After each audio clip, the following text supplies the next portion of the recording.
When it comes to occupational hazards, Fell through a floor once. few jobs are as dangerous as fighting fires. High-rise fires, those are the worst.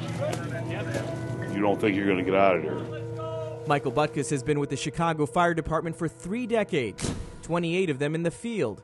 He says when he was starting out, wearing an oxygen mask wasn't considered a priority. I don't care how long you wear that mask for, how many bottles you go through, you're still going to get some of that stuff in your lungs.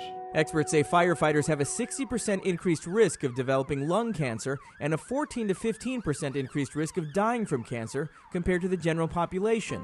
I was having issues, coughing, and I went to my primary doctor, and he sent me for an x-ray. For retired firefighter William Nolan, the greatest risk to his life came years after his 40-year career battling blazes was over. There's a tumor in the lower lobe of the left lung. Surgeons were able to successfully remove the cancerous mass from his lung, something that may have been caught earlier with regular screenings. It was a fairly sizable tumor. It's bigger than a baseball for sure. If he would have caught that later, then the chances of curing that cancer would have been significantly less. Nolan would have been eligible for early screening having been a former smoker. Anyone who has smoked a pack per day for 30 years and is 55 to 77 years old meets the criteria. Still, regular lung screenings are not part of the general care for firefighters.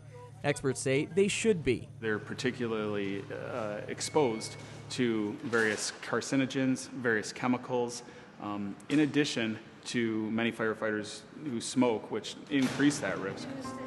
Michael Butkus decided to get the low-dose CT lung scan screening for the first time.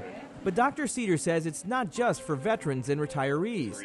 Despite advancements in safety gear, he says, today's firefighters still inhale dangerous levels of noxious smoke. Now, all the synthetic materials used in buildings that are burning, the range of toxic carcinogens is significantly greater than it was.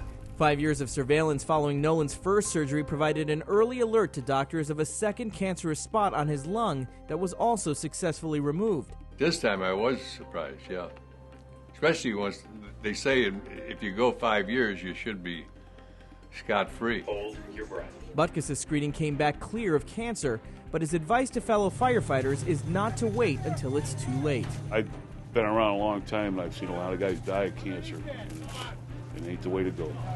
Something experts say early screenings could help prevent. I'm Usher Qureshi reporting.